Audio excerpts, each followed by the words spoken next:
J'habite dans un environnement plutôt sympathique puisque j'ai l'avantage d'avoir un immense jardin qui fait 7 hectares, qui ne m'appartient pas, qui est tout simplement le parc Maurice Thorez.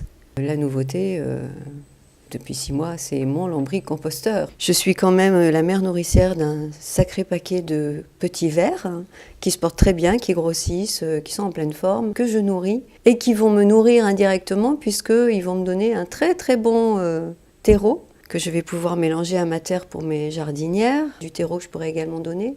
Mais en plus, ils me donnent un lombric-thé qui est un engrais naturel. Et pour ça, ils sont très très généreux. Ils m'en donnent beaucoup. Et je pense que je vais pouvoir en donner beaucoup aussi moi-même.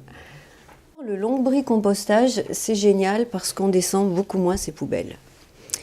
Donc ça veut dire qu'il y a moins de travail du côté des usines d'incinération ou de retraitement des déchets ou de triage des déchets, puisque déjà moi je trie mes déchets. Donc voilà, on a un premier bac qui récupère le jus, on pose un bac dessus qu'on prépare avec du carton, un peu de broyat de bois, on met les petits verres dedans, et puis pendant 15 jours on leur donne un petit peu à manger, voilà, un petit peu.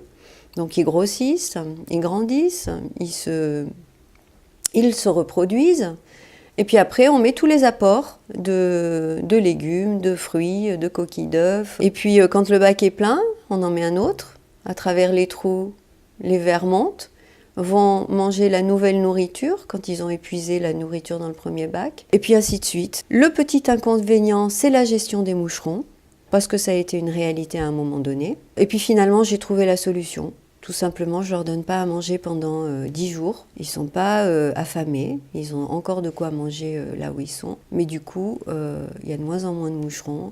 C'est quelque chose qui a encore une fois à voir avec le bon sens. Réfléchir à ce qu'on fait, avoir conscience de ce qu'on fait et de l'impact que ça a.